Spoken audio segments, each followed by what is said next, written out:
Hey guys, Danielle here with GLI's educational series, If I Can Do It, So Can You. Today we're going to talk about liner care and maintenance. Come on, let's dive in.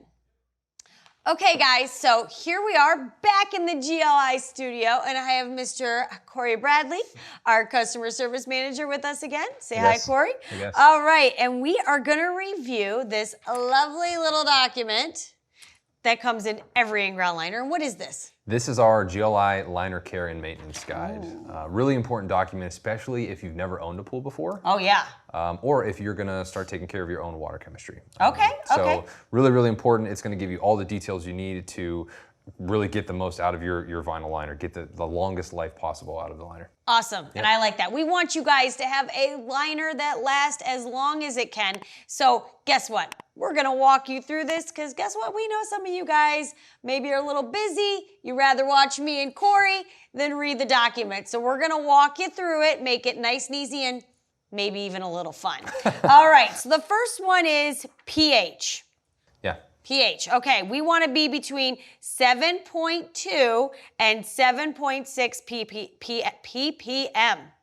Okay, and we can test for that with? AquaCheck testing strips. That come with? Every single in-ground liner that comes from GLI. Oh, that's awesome. Now what happens if your pH gets too low, Corey? Yeah, so definitely an important factor in water chemistry. If your pH gets too low, it can wrinkle the liner and damage the liner. And actually, the liner can absorb water and really cause some ugly damage to the liner. So, okay, so that's good. Let's make sure we're between. Read it one more time.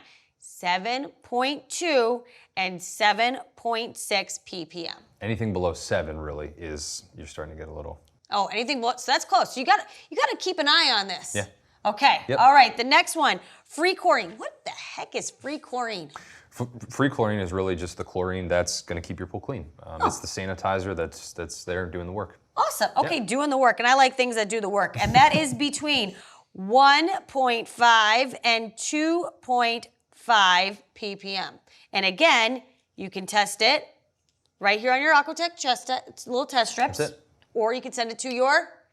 Go to your pool dealer. A lot of pool pros will come out and test it. They offer the service or take it to the pool shop. Awesome. Okay, so moving on, we got total alkalinity.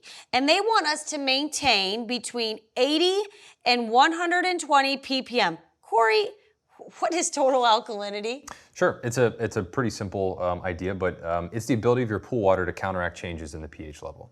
So if the alkalinity is out of balance, it can cause like a pH bounce, which again, if you go back to pH, too low, too high, can cause some issues. Awesome, okay, good, I like that. Okay, so again, monitor that alkalinity. Next is calcium hardness. Now, I think I have an idea what calcium hardness, because anybody who has a shower head that's gotten calcium buildup on it, you've seen it. Good point, yeah. So you want to make sure that your calcium hardness level is minimum level of 200 ppm.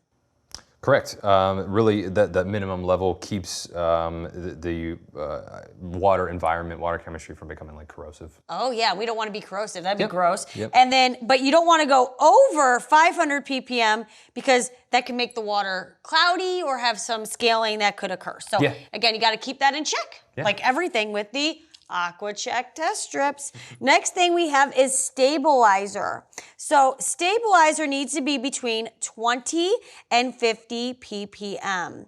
And what exactly can you real quick explain to us what stabilizer does? Sure, stabilizer, you can call it conditioner. It really helps to protect the chlorine from being destroyed by the sun's UV rays. So UV rays are one of the things that will eat up the chlorine. Yeah. Other thing is if you get like a lot of rain, it can cause the water chemistry to become out of balance. So that's something else you want to check, for if those weather conditions. Wow. Okay. Awesome. Okay. So again, this sheet that you have with your in-ground liner, keep it. We also have it on our website too, under vinyl liner category. We have the care and maintenance little box. Go ahead, click it. It will take you right to this document. So if you happen to maybe throw it away or you just can't find it, go ahead. You can pull up on your computer. You can read it on your phone, and then you'll have it with you forever. Because you want to make sure that you have a liner that lasts as long as it possibly can. That's it. Right, or until you change your mind, you want something new.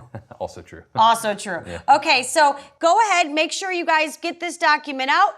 Get some of your AquaCheck test strips out. Take your water to your pool guy. Stay on top of that pool chemistry. That's it. Because you don't want to be calling this guy, as awesome as he is and what a great person that he is, he doesn't want to hear from you either. So we want you guys to have a great experience, and the best way to do it is to be keeping in check with this stuff. That's it, yeah. Awesome. All right, well, thank you guys for joining us today. Thank you, Corey. Yeah. You've been awesome, and we'll see you guys next time. Thank you.